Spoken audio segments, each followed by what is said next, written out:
Let's move on now. Hullabaloo, connect. Let's go to Aggie land and talk some Texas A&M Aggies, their New Year's resolution. Obviously, Kevin Sumlin out, Jimbo Fisher in, and that's kind of where I want to do my resolution. My New Year's resolution for the Texas A&M Aggies is you got to let Jimbo cook.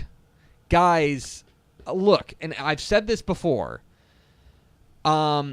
I think Jimbo Fisher is going to be a really good coach for Texas A&M because Jimbo Fisher's a really good coach. I think that is I think that's something that you can pretty much bank on, that he's going to be a pretty good coach. That's every single year. Now, here's the problem. The problem is you look at that schedule, and on that schedule lies in the first 5 games, Clemson. Sure. At Alabama.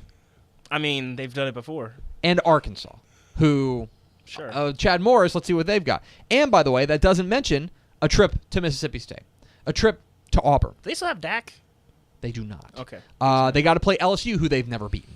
So, I know Aggie fans are an excitable bunch, and they should be excited because I do think Jimbo Fisher is an awesome hire. But I also have seen Aggie fans turn on guys way too quickly, and I don't want them to do that with Jimbo.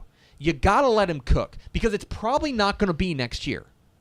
It might be 2019. And what you need to be doing is looking at 2018 as the precursor to 2019 when Jimbo can really start to get things going. Because I don't see it right now from where I'm sitting that 2018 is going to be the year for A&M. If things go in a certain direction, then you can start saying, boy, 2019 is that year. For me, I've got to preach patience for the Aggies and say, guys, Jimbo Fisher's a great coach. It's going to take some time, like it's going to take any coach some time when he enters a new situation. My New Year's resolution is really for Aggie Nation writ large, which is let Jimbo cook, baby. Just let him go. Yeah, I'm with you on this. I think keep the expectations realistic. You look back at them. Go back and watch A&M this year. Like, they're a long way from a national title, a long way from getting to the playoff. They're not really even knocking on that door yet. They have a lot of talent, but this is not going to happen overnight. And, you look at Jimbo. He didn't lose. He only lost one game in 8 years to a non-bowl team. But that first year that he was at Florida State, which, they're kind of in a similar situation where there's a lot of talent, but they're still a ways away from being a real contender. He lost at Wake Forest. Shout out to Jim Grobe. To Virginia at home in year 2. The first year they got pasted at Oklahoma by 30. The Christian Ponder disaster game for them. But yeah, like I said, they only had one loss to a non-bowl team in his entire tenure there. So it's not like we're saying, they're going to go 6-6. Be prepared for that. No. Nick Saban year 1 Louisiana Monroe loss. That's not going to happen with this team.